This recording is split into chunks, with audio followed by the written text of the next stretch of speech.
Welcome to Naperville Notables. I'm Liz Spencer. Joining me today is Ray McGury, the Executive Director of the Naperville Park District. We're going to find out a lot more about the man and about the Park District. Stay tuned.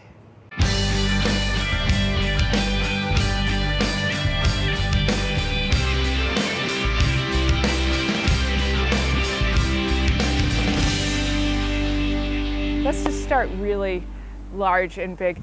2008, I think you joined the Naperville Park District, but before that, it was a background as a police officer, law enforcement, chief of police. Tell me how you got into that part of your life.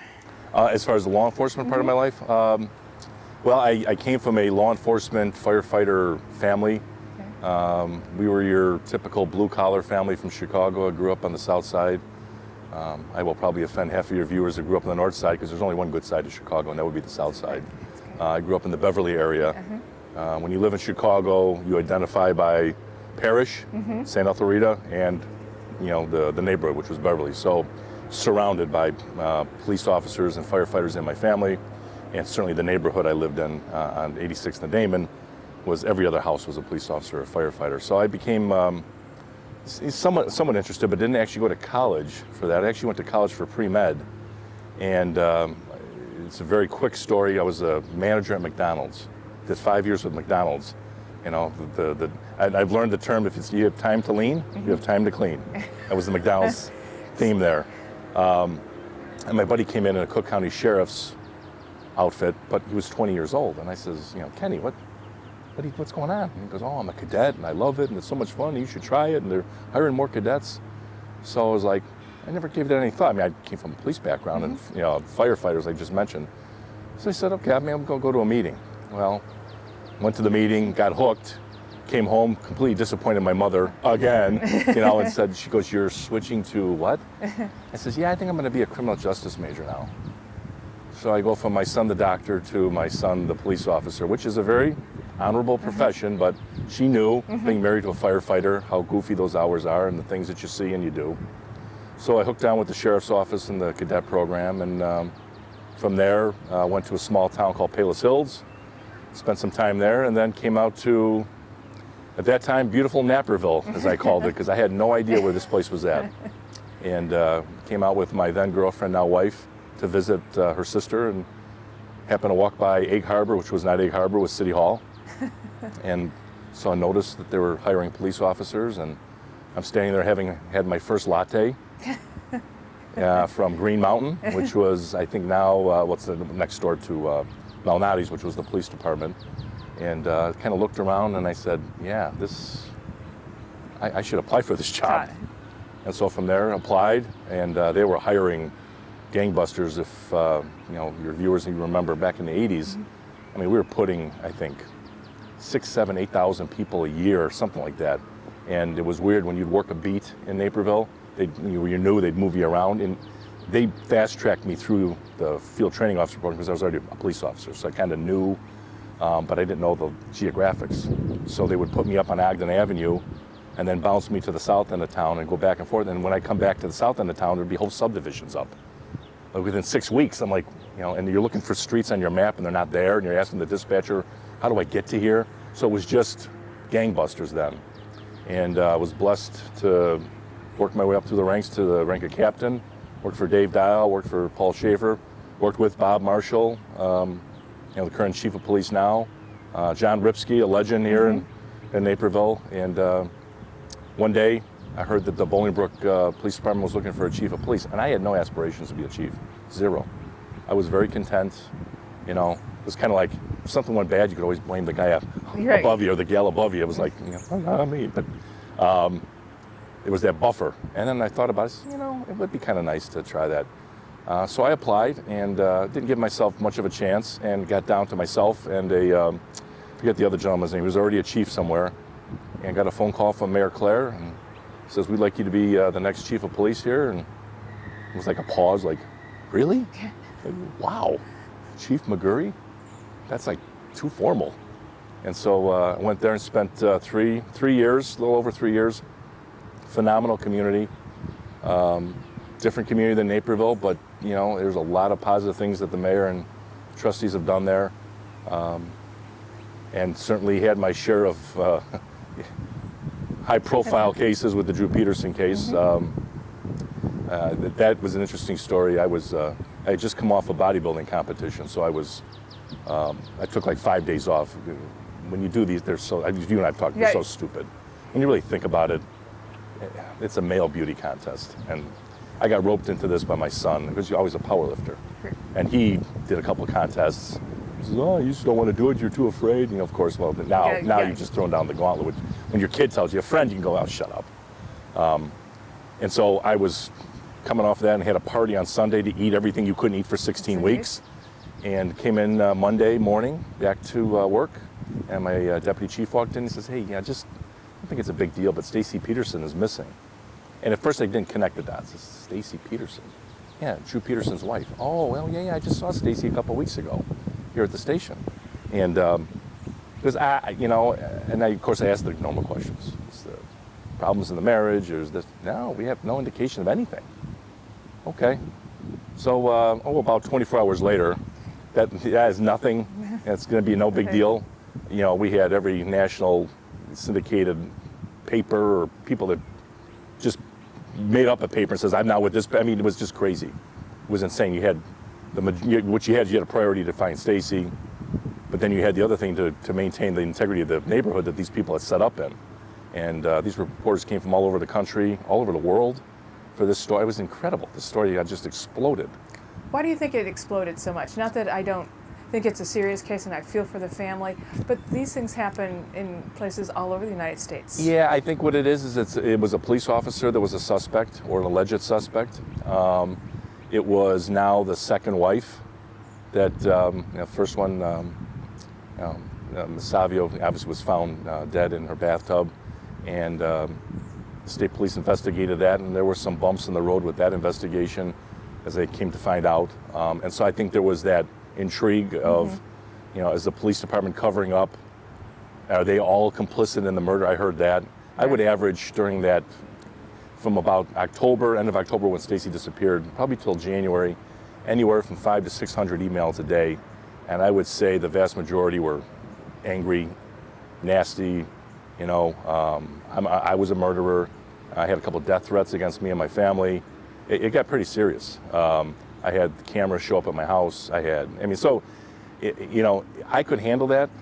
The bad part of that case was my wife and my boys. Right. They shouldn't have to be exposed to that. They didn't do anything wrong. Right. And I didn't do anything wrong, but I signed on to the job, so this is part of the job. Right, it's when they cross that line with the family. Yeah, and so, you walk out to get your paper at 6:30 in the morning and a van pulls up, and of course you're not wearing your gun. You don't think you have to wear your gun to go out there, but I'm like, pulls up and, two people from the National Enquirer jump out at 6:30 in the morning, follow me over to Export, quizzing me at Export, offering money for a story. So it was a very, it tested my abilities to certainly handle the press, and I will tell you, I've learned, I used to lecture after that. I don't nearly do that as much as I used to, about always take care of your local press first, because they're the ones that are here 7 days a week, 24/7. The national ones are very difficult to deal with. If you really look at the national landscape, they don't hire, I guess what we would consider unattractive males or females, and they play up on that in a big way. I'm not saying that they're bad people, I'm just saying it's a different animal that you deal with. Right. And so I was always cognizant to take care of the local press first, and that would make the national press very angry. And the local press here too, ABC7 and NBC and CBS, they were all very good, Fox, WGN, but, it was a ruthless, like I said, so I had a couple plates juggling here, or spinning as you would say, between the investigation, which I wanted to do. I wanted that investigation to be mine. And, State's Attorney Glasgow said, Ray, I think you could do a very good job, you and your men, but I just think from, not politically correctness, but bring another agency in. You knew her too. I did. Yeah. Yeah, she was a great lady. So that makes it a little harder too. Yeah, and I was part of the Major Crimes Task Force here in DuPage County as a supervisor, and I had struck a deal, but I made a phone call to them when this thing started to snowball, that I'd like to bring you guys in, and Will County did not have a Major Crimes Task Force at the time. They do now, and thankfully Jim Glasgow and I, and Chief Hafner, who's no longer with Joliet, retired, put this together, and now they've got a stellar group. I mean, there's such talent in Will County, it's no different than DuPage. They just didn't have a unit that you could press a button and then within an hour get 40 detectives at your door, from intelligence to evidence to the actual investigations, because, and I'm getting into law enforcement 101, you like the program for the first 48 hours. It's really true. I mean, if you can throw a lot of resources at something like that in the first 24 hours, your probability goes way up that you're going to solve this case. But I got overruled, and I understand that. I didn't like it. I mean, I voiced my displeasure, but at the end of the day, State Attorney Glasgow's the boss. He's the one that's going to prosecute this case if, in fact, we're going to bring something to him. And so I cooperated fully with the state police. And the one thing that went sideways, I would say sideways, the state police and I became a little bit at odds because I did a lot of national TV shows to try to reverse the negative image that the Bolingbrook Police Department, or the perception people had of them, is that I would have officers coming in and saying, I just went on this domestic, and they said, you're going to do the same, am I going to have the same thing happen to me because you can turn your back on me? I mean, it was just that. Perception. Yeah, and powerful thing. State police told me, we don't want you doing these shows, and I said, well, the interesting thing is that I'm the chief of police, and I'll make that decision. You worry about the investigation. I'm bright enough to know not to jeopardize anything, but you're going to leave in 6 months or a year. I'm going to be here with these men and women that right now feel like they've been kicked several times, to the curb, and I'm going to reverse that. And so I would sit up till 2, 3 o'clock in the morning. Made my wife nuts. She'd come down. I'd answered every email, every single email. Other than I had people come in and say, I'm a witch and I know where she's at. Okay, thank you. Happy Halloween. I mean, it's like I wouldn't really answer those, but people that just didn't understand the dynamics of how this all went down. And slowly but surely, we started to turn the perception. There's still people out there that, at the end of my tenure still thought, well, you guys are just, you're no different than Drew Peterson is. Well, okay, there's nothing I can do anymore to say to you. So, that really, that tested my abilities to lead, and it certainly tested my abilities to maintain the positive perception that I wanted for this police department and for the village of Bolingbrook. But people say, well, that's probably why you left and came to the Park District. So absolutely not. I wanted to see this thing through. I wanted to be there when they handcuffed Drew Peterson. I mean, I wanted to actually be there. No, that had nothing to do with leaving. If this opportunity not presented itself, I would think I'd still be the chief of police in Bolingbrook. I was having a good time. It was a good job. The mayor is a taskmaster, but in a good way. I mean, anybody that has, Bolingbrook First on his license plate, and he truly lives that, and he expects that from his directors, and so it was a 24/7 job. But this opportunity presented itself back in 2008, and I never looked back. I mean, I miss, like we're hearing the sirens now, and you're kind of wondering what's that all about. Yeah, a little curiosity. And as we shoot this, I'm not sure when you're going to air, but Riff Fest will be here, and of course you always got to gather with the police officers and say what's going on, and things have changed, technology's changed, and it's like, really, you got that now, and you can do this, and so there's a part of me that will always be law enforcement. That'll never. I mean, that was 28 years of my life, so you can't just divorce that. You just don't leave that. And I've said in many interviews, that was another chapter I closed. It's a new chapter in my life. That's true, but I go back and I read those chapters. It's kind of fun to do that. But Park District is, especially in this community, it's a 24/7 job. You're a community leader. Yeah, well, I guess you can. There's a lot of great community leaders here. Right, but you're a member of that group. Well, I appreciate that. It's, I've got a poem that my dad gave me, and it talks about your name, and it's by anonymous, and you can find it, but it always talks about that I gave you this name. It's going to be with you forever, so don't tarnish it, because understand at the end of the day, that's all, you have. And so, I mean, that's kind of the way I lead, the ethics and morals, and there's so many books out there on leadership, and I'm not saying they're all bad or they're all good. One seems to spin off a little bit different than the other and sells 1 million copies, and you're kind of like, you read these things and you're like, I use them when I teach, but I still go back to Covey. I mean, he's still the guy that I use a lot, or Good to Great. Those are Jim Collins. They're old, they're old and moldies, but they're still at the core and the substance of how I not so much run my life, but how I lead an organization. How is being chief and being the leader of the park district, what do you pull from law enforcement or that time into this job? Interesting. I don't get rattled about a lot here. Yeah, I would imagine. And my staff kind of early on learned that, because we get our fair share of complaints, and some are valid. We messed up. We got to fix that. And some are just unfounded. Some people have demands that are just way beyond. We'll get called sometimes that, my son didn't get on or my daughter didn't get on this soccer team, and all their friends are on the team, and I want you to put them on there. And you're like, well, there's already like 11 kids on this team, and it's already overloaded by 1 or 2, because you want these kids to play. There's only so many kids, especially at age of 5 and 6, you can put on a field. Having coached that, and all 3 of my boys, it takes a lot of patience for parents to sit on the sidelines, and it's just like a pack of bees. Right. And all of a sudden one pops out with the ball, and they all go chasing that bee. So a lot of times people don't want to hear no. And so sometimes my staff would hem and haw, and I would say, just tell them no. We'll do our best to get you on the team that maybe some kids, and that's not good enough. So then it comes to my level, and so then I say, have you spoken to so-and-so? Yeah. And what do they tell you? No.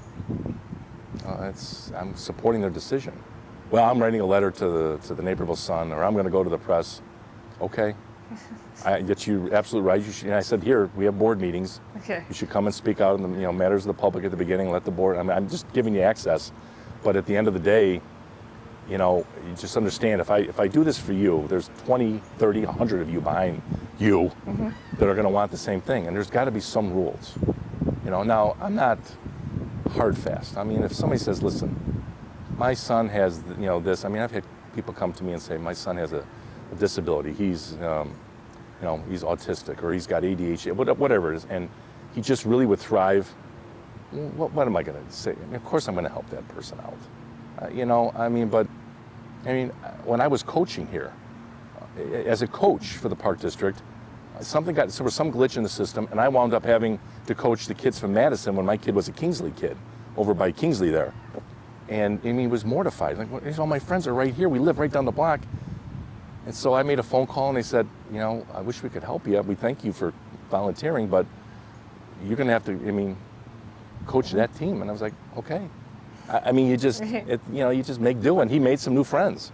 So, you try to make lemonade out of the lemons, and sometimes you do, and sometimes you get lemons, but it's all good. It's a busy time year round, but I think from the law enforcement aspect, I think it's the leadership. I think it's crisis management. Thankfully, I'm not going to jinx myself, but I probably just did. We've had some issues here and there, but nothing, mostly weather related. Right. The day before I started, I'm out sandbagging on that Sunday afternoon, and I think we've sandbagged now 3 times since I've been here.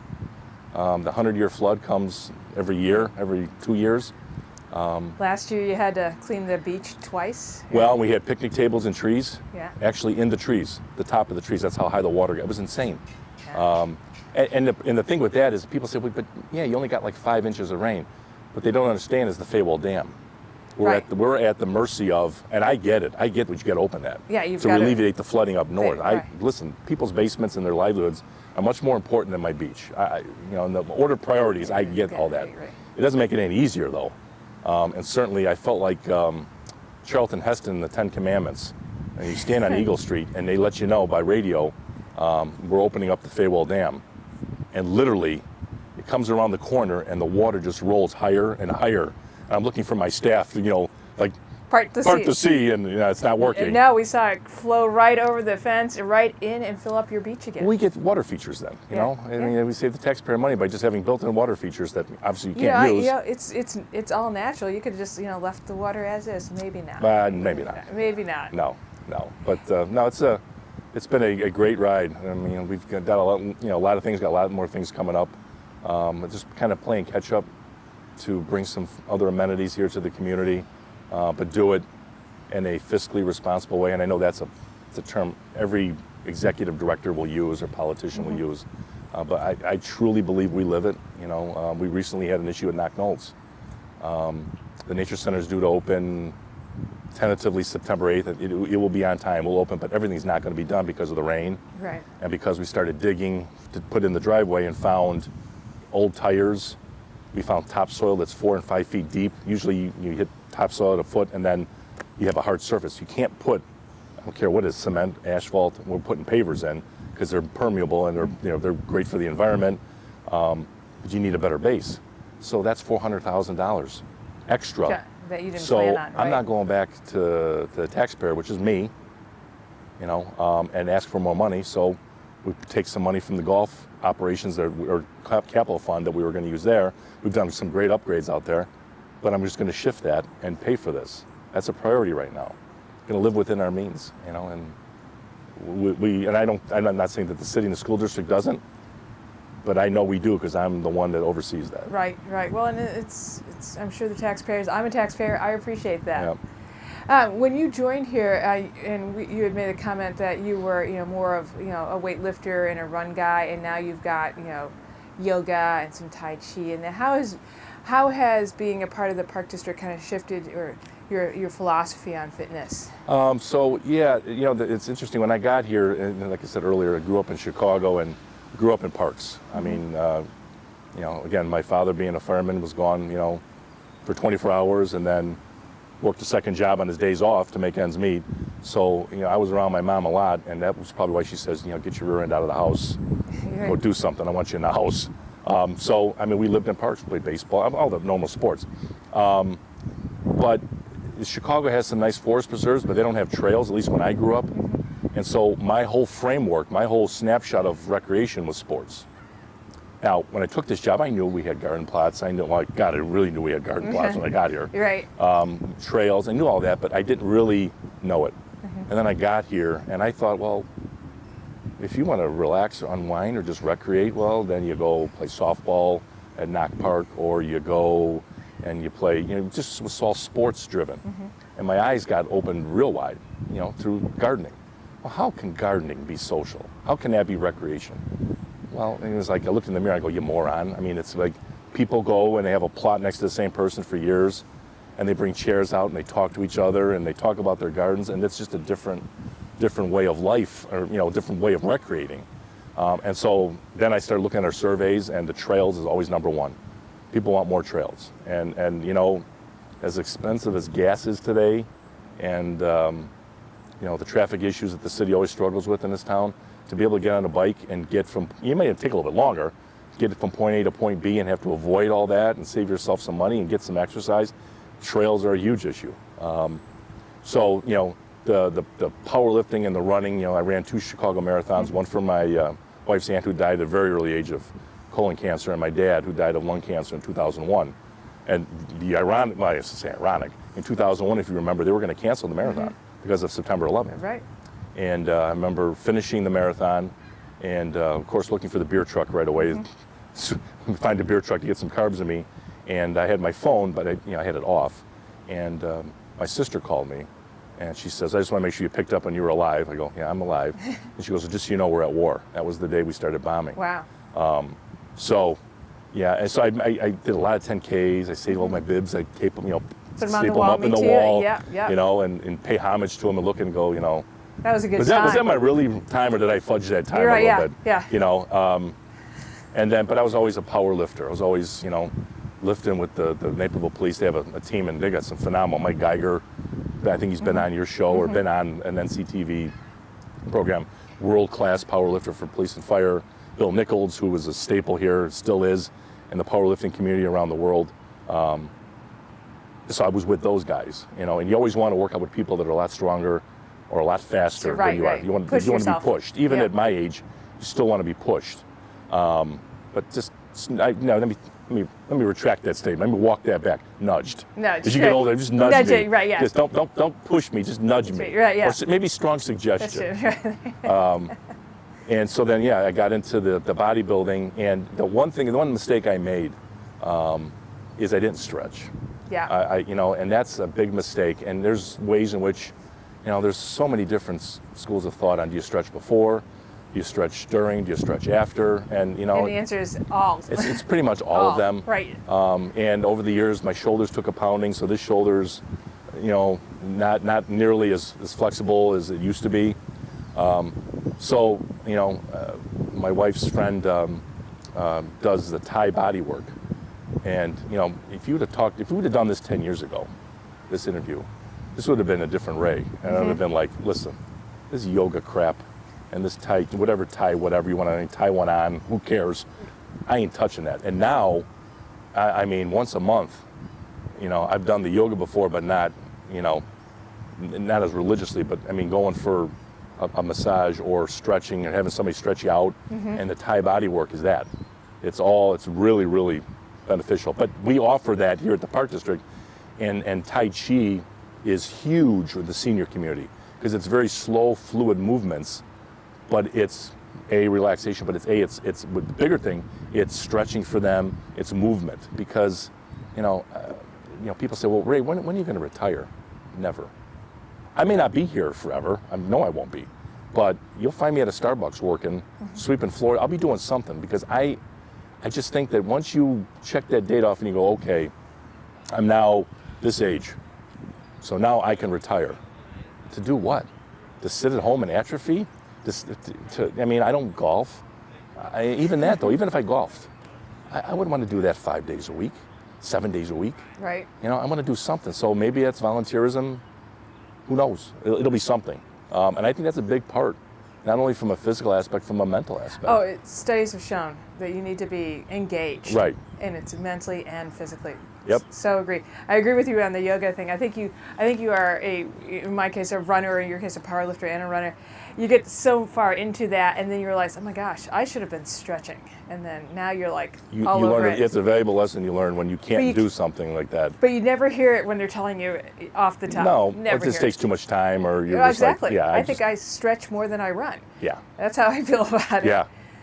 But let's talk, you had mentioned marathon. You were a big part. We had the first Naperville Marathon here, and they called on you not only for the Park District, but they also called on you for your law enforcement. Right. Because of the Boston Marathon bombing. Yeah, that was certainly, no venue, no person is immune to terrorism. Unfortunately, it's the society we live in. Again, when we were growing up, and I think I'm older than you are, but when I was growing up, I mean, you didn't think about this. Yeah. You knew there were wars, you knew there were bad guys and bad girls out there, and you just tried to avoid them, or never happened here. Correct. Yeah. And so it did, and it happened again, obviously in Boston. So I got a phone call from Dave Shebley, who's one of the race directors, and he said, I'd like to pair you up with Steve Schindelbeck, who's actually running the police side of things, and the police deserve the lion's share of the work. I mean, Steve did a phenomenal job of just locking down and covering any areas that potentially could lend themselves to terrorism. But at the end of the day, 26.2 miles is a long ways to cover. Right. And the best way to ensure that there's not going to be a terrorism type event is for people who are out there to call and see something. And it sounds corny, it's the truth. I mean, because the police, you could have hired another 200 police officers. There's a whole lot more citizens out there, so you try to educate them, see something, say something. So my role was really the village area there, and working with a lot of the civilian volunteers, the community radio watch people, trained and in place. I couldn't have asked for a better group. I had some other volunteers that certainly you have to train them. They've never done this before. So it came off, thankfully, very few incidents. I mean, I was surprised, more medical-related incidents than I've ever seen. I mean, I've been to several, I should say several, but enough marathons and races to know, twisted ankle. But there was a lot of people in that MASH tent, so to speak, with hypothermia.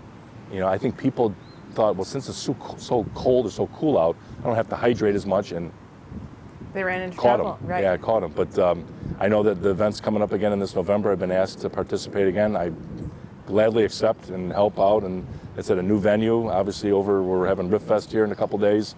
So we're looking forward to doing it again. It'll start. It's already ramping up now. Right. It's just But my portion, I really come in at the tail end once everything is in place. And they say, okay, there's the tent here, and here's an exit here, and there's an entrance here. And then I come in with our people and say, okay, we need posts here, here, here, or look for weak spots. Right. I think everybody was surprised at the level of security, and to see snipers up on top of the stadium at North Central. So, but I think they also felt very secure which I think is that's nice. a delicate balance. Oh, it I is. mean, It's- you know, there's, I mean, we've gone through the NSA stuff now with the government and Big Brother watching you, and you know, pretty much, you know, other than we're sitting here, you're not on video right now, but pretty much walking through Naperville. I mean, obviously in London and over in Europe, it's second nature to them. They know that pretty much from point A to point B, you're on surveillance. Right. I mean, because of the issues they've had to deal with. I think our country has changed and has somewhat accepted that, but they're still resistant to fully very being, much, yeah. you know, overly monitored by the government. And I get that. I do see the benefits, but I also see, I mean, I don't want people listening in on my phone. Not that I've got anything interesting to say, but I mean, it's that perception. So we're slowly getting there. I don't, hopefully we don't have to become that kind of a country where it's, you know, checkpoints here. And I mean, people still complain about the airport. I'm like, really? So you got to take your shoes and your belt off and empty your pockets. Well, you know, I got to raise my hands up now, and you know, and they see you X-rayed, and it's like, well, okay. Yeah, you're right. Again, I really, there's really nothing that I'm afraid. Whatever, you know. Right. Trust me, there's probably other people coming through that the TSA, if they're actually doing that, would rather look at that one than me. There ain't nothing. Yeah, it's 5 seconds. Exactly. So, and if it's, you know, peace of mind to get on a plane and know that someone's not, you know, carrying an explosive device, I'll stand there for 5 minutes, 10 minutes. You do what you got to do. So, yeah. So I think I know the registrations are open, and you know, hopefully I think they'll sell out. I think 7,000 this year they're looking to do, and gradually build it, you know, each year. And I think it's going to become a mini Chicago. I think yeah, that would be nice. Yeah, Chicago. The first time I ran it was not sold out, because I think they ballooned out like 40,000. 45. It's like 25,000 maybe. And it's an awesome event, as you know. It's just, you know, the cheering that goes on, and you cannot believe when you're coming through these neighborhoods, and you know, they always told you wear something that they can call out your name, put your name on it. Or I had my dad's picture in his firefighter uniform, and he went McGury, he went by Magoo, and all his friends called him Magoo. So keep going, Magoo, and you know, it was for the American Cancer Society. And you know, just when you hit that wall, I would always hit that wall at White Sox Park, mile 18, both times. And the cheering got you through the last 8 miles. You know, the actual last mile was knowing that the beer truck was there. That actually got you through to get to there. So it's an awesome feeling, and it's a great accomplishment for people. Even in the half marathons, you know, because they offer the half here too. It's a good goal for people to go after.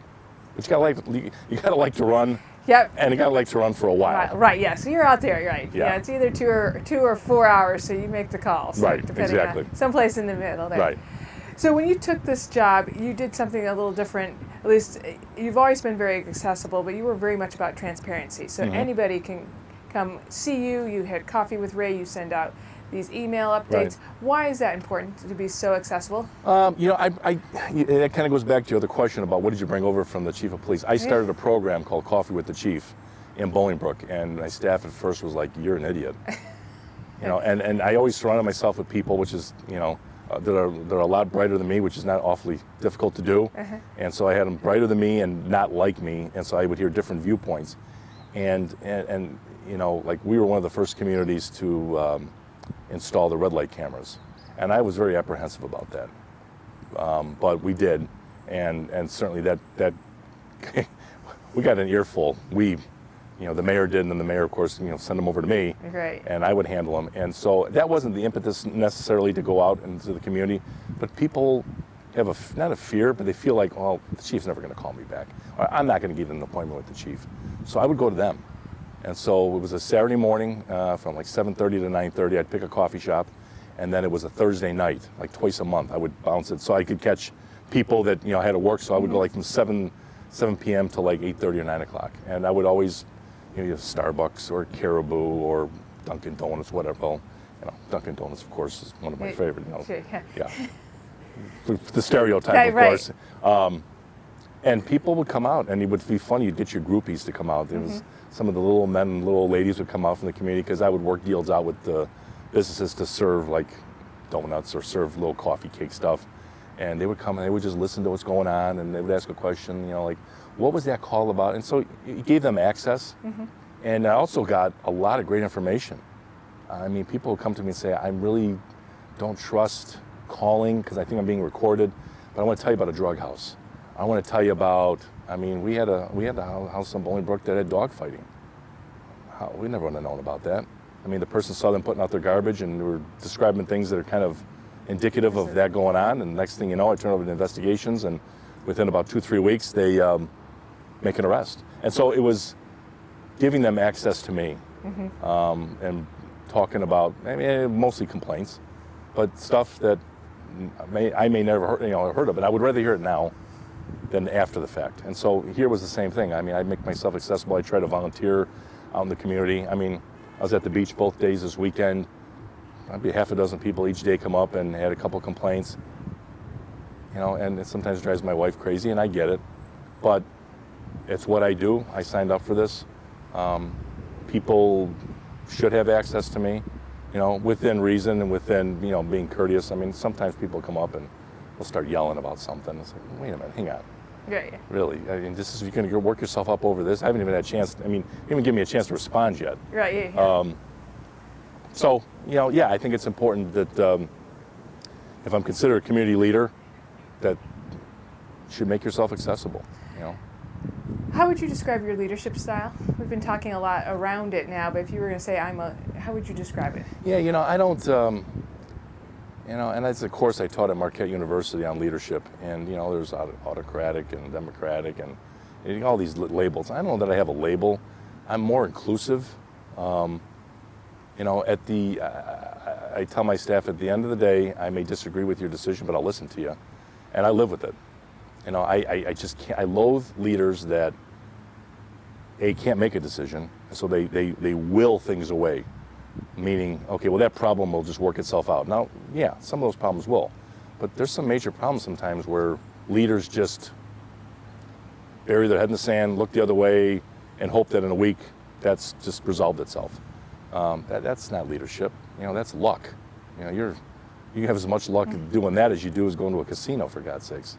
So, but I get buy-in, and we have leadership team meetings, and certainly I've got a core group of staff members that I'll run something by. I'm still learning this profession. So I'm not going to make a decision on let's change all the T-ball uniforms to this. Well, no. I mean, that really should come the other way. Those are the experts. I ask the questions, can we afford it? Why do you want to change? What's the perception? I mean, there was years ago, if you remember, I don't know which executive director, I think it might have been Ken Versay, where they changed the park signs. Yes. And people went out of their minds. Something is, mundane. Yeah, right, but nobody asked their opinion. It was like, you're putting this park sign in my backyard now, and it looks like, junk. And again, you can't put your hand up in the air and see which way the wind's blowing to make a decision. And but the bad thing today is we all live by these polls. I can't stand surveys, not so much surveys, but polls. This, we're going to do this because the poll says, well, I've come to find out in, 34 years now of public service, a lot of people don't come out and voice their opinion in support of things. They just kind of ride it out. It's usually it's the vocal minority. Yes. and you want to listen to them, but you don't always want to have a knee-jerk reaction to change because of 2 or 3 people that say you're doing this wrong. Okay, at the end of the day, though, I mean, the vast majority of people support what we're doing, and so don't they have a voice too? And they're the ones that oftentimes don't come out. That was a little bit different this time around with the activity center, as opposed to last time. As you know, we're constructing, well, not yet, it'll break ground next year. Hopefully we don't have the winter from hell that we just went through. Hope not. So we're hoping early January, February that we can at least get in the ground and start getting that going. And we'll be open probably summer of 2016. I didn't sell anything to the community. I just went out and told a story, and I was honest about it. Here's where we're lacking. Here's the communities that are currently underserved, and here's what it's going to cost. And you got my word, that's as much as it's going to cost. And as we've reported, we've had to reduce the size of this building. It's shrinking. It's not shrinking by a lot, but could I go back to the board and say, I need more money, we underestimated? Yeah, I'm not going to do that. It goes back to your name, to the poem. Right. I said I'm going to build it for this. I'm going to build it for this. You've done a lot since 2008. I mean, you've remodeled Nike Park, right, which was beautiful. Put some artificial turf. Right.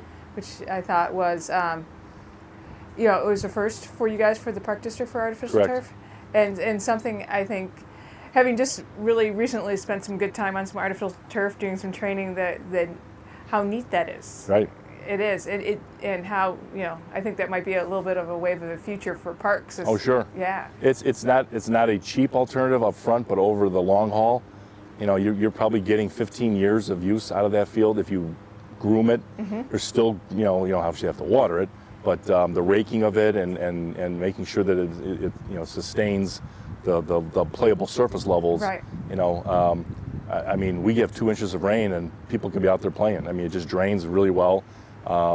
It's pliable, it's soft, it's a little easier on the joints. It Correct. prevents injury Right. because of that. All right, so we put another one in the commissioners. Yeah, that's And that's been rave reviews, and now we've talked with the school district actually approached us about doing another one, maybe where the lacrosse fields are at now, in there as a joint venture. And for your viewers, no lights. Don't worry, no lights. We're not putting any lights in, but I mean, have another one centrally located. It just gives us more options, and it's just from a cost standpoint, the upfront cost is bigger than you'd like, but over the span of time, it's just makes perfect sense. right. And so that's just, as you think about cost, turf, that was something new, and then when you move into this recreation center that you're building, it seems like that you have really taken a good look at what we need, Right. or what we've been thinking about and talking about for a while, but haven't been going back to that leadership, being able to make the decision to do it. Right. Yeah. I always look at when I left the police department in Bolingbrook. They said, "What's your legacy?"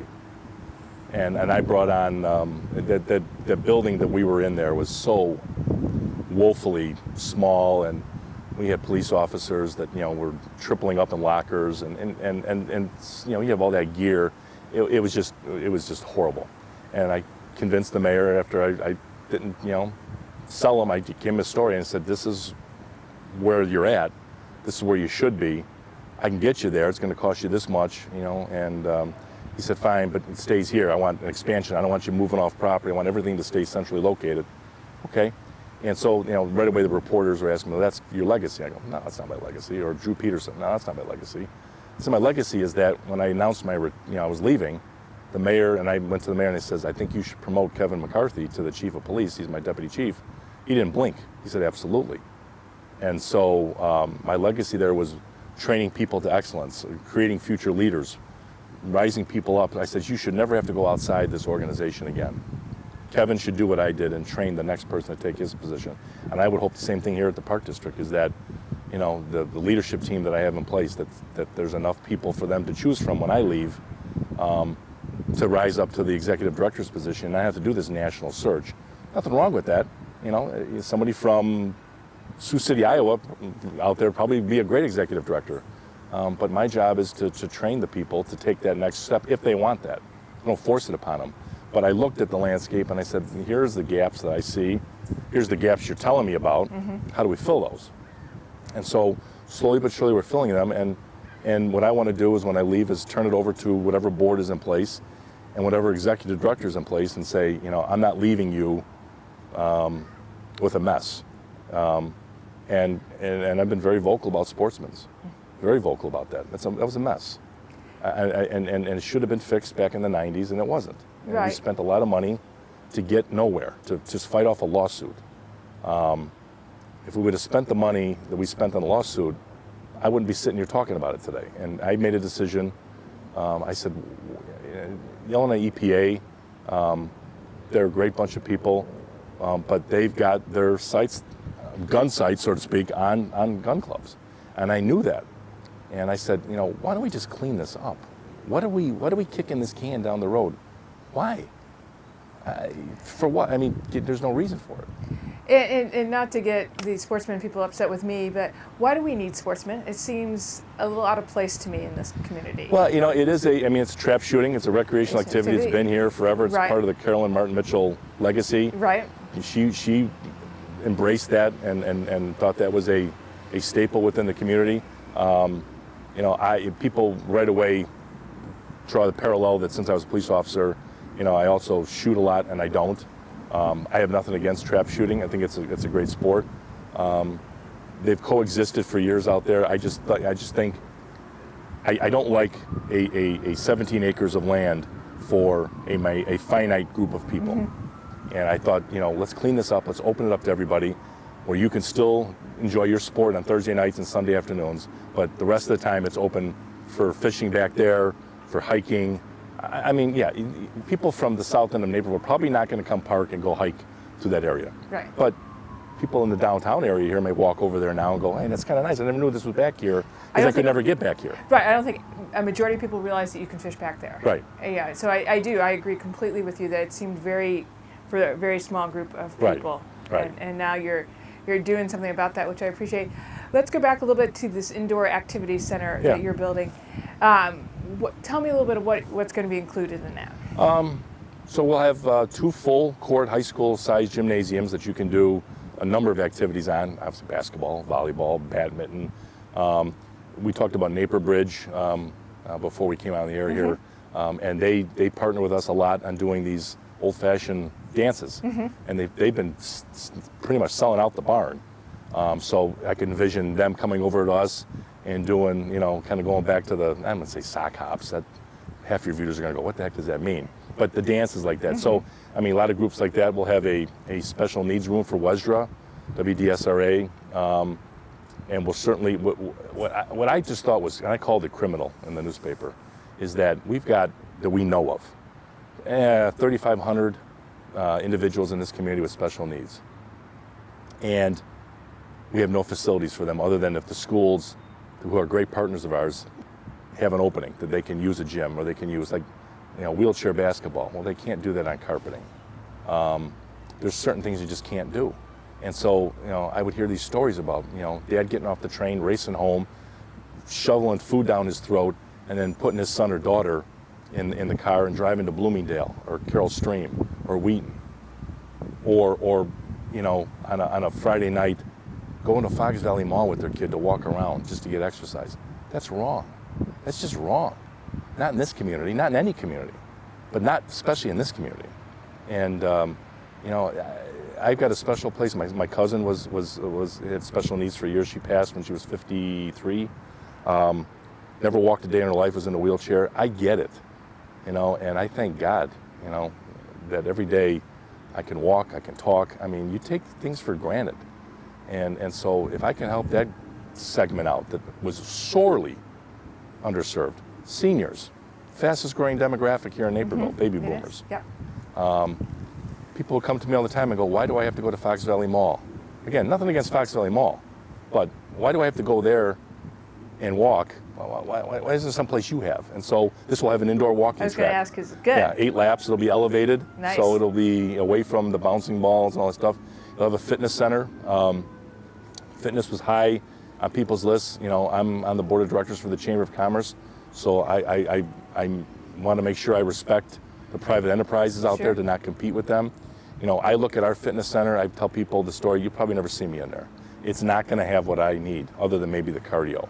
I work out in a different way with different weights, but this will be a fitness center that'll be very functional, and what it'll do is it'll probably introduce people to fitness, and they'll graduate from us, and they'll go to Lifetime or Edwards or Export or Blast or Snap or whatever. There's so many different fitness places now, and they'll leave us, and that's okay. I mean, that's kind of what we do.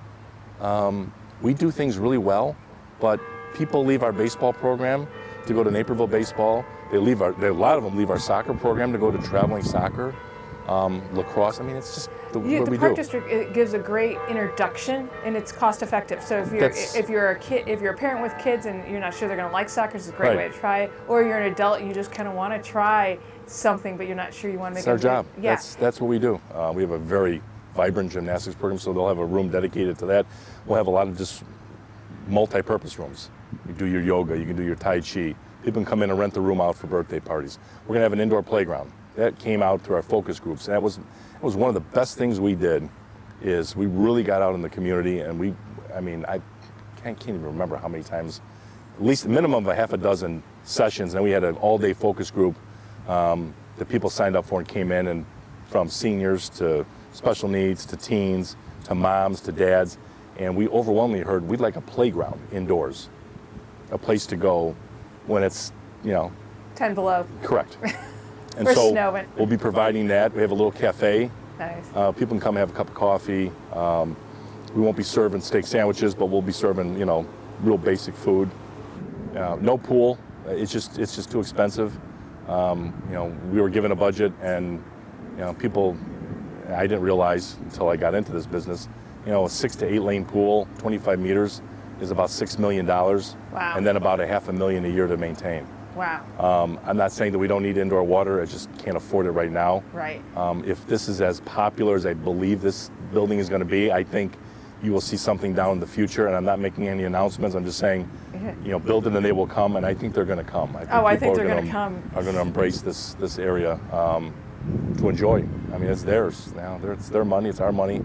But it was that gap. I saw that gap that we needed. There's a gap. We're in the winter environment. We really felt that last year, that we were really, prior to that, we'd been a little, lucky and been able to stretch summer out.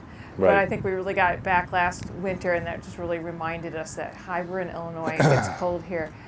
Tell me a little bit about, we've been talking a lot about you as an officer and as a park district guy. Tell me a little bit about Ray, the family guy. How does your family work with you to help all of this happen?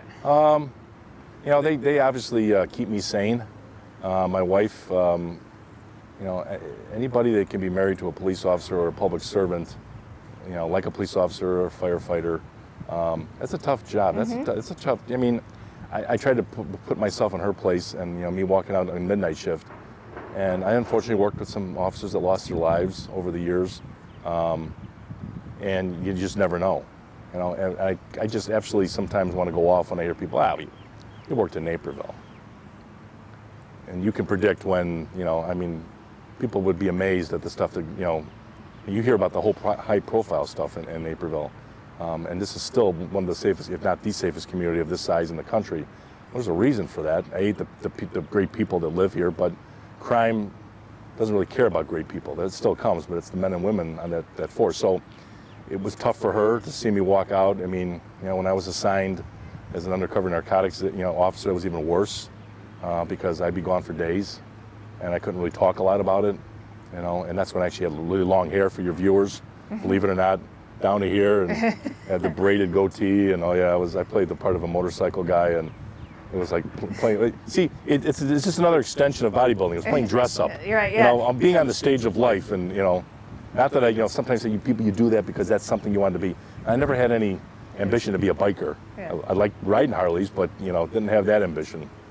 So, they've been very supportive of me. My oldest son now is in California with his job in Redondo Beach, and my middle son is here, lives in Lombard, and then my youngest will be starting North Central in the fall. We just did his orientation. So 3 boys. I probably would have been very overbearing if I had girls. They would have been they would have been going. They would have become nuns. But no, and obviously, the success that I've had, has been some luck. It's been in the right place at the right time, but it's always been my wife that, has been supportive because, I remember the days where I'd miss my kids' birthday parties, and those were choices. I don't want to get out on another tangent, but that was a choice I made. So I don't bemoan that, but they make it any easier. Miss Christmas, miss Thanksgiving, miss Easter, miss your son's play. When they were little kids in the Christmas play or something like that. Sure. So the TV journalist understands that too. Exactly. Exactly. So, and you guys cover every year the partnership we have with the YMCA on Christmas. Right. Yeah. Over at the Marriott. The Christmas dinner. The Christmas dinner for that, and so sometimes they'll be able to come with me, but I make a point to go to that, not because I don't really. I'm only telling you because I've been on camera, and I don't tell a lot of people about that because I'm not doing it for that. I just think it was the way I was raised, and certainly I pushed that off on my boys. And are they perfect? No. Oh, no, nobody's perfect. But there's something about when you're out on Christmas or a holiday and you're working at, I don't know, there's a shared feeling to get with other people who are working at that you're doing something, and when you get to cover an event like the YMCA Christmas dinner, I don't know, I always find those days really heartfelt. You know, Yeah. people are, oh, I've said working the holidays. Well, yes, a little bit, but my family personally, we eat in the afternoon, so I always tried to work the morning shift, or Right. you know, so I could balance it. Right. But there was some special feeling I felt when I was able to be out with people who are serving others who need. Absolutely. It And is a good it's part feeling. of the holiday spirit for me. Again, it sounds like a cliche, but until you've actually done it, Right. you know, Yeah. it is fulfilling because you really appreciate what you have. Right. You know, because you could be there. Right. You could be in that spot. It takes one incident, one something, and all of a sudden the tables get turned, and now you're Right. the recipient. Right. You know, so but yeah, my family's been, you know, very understanding. Well, Ray, thanks for taking time to chat with us a little bit and tell us about you and your life and Great. being part of the Park District. We wish you a lot of success. We're looking forward to the new indoor rec center too. It will be I phenomenal. know you'll be there. I will. You bet. It's so close to NCTV. Thanks for doing that too. Absolutely. Thanks. Thank you.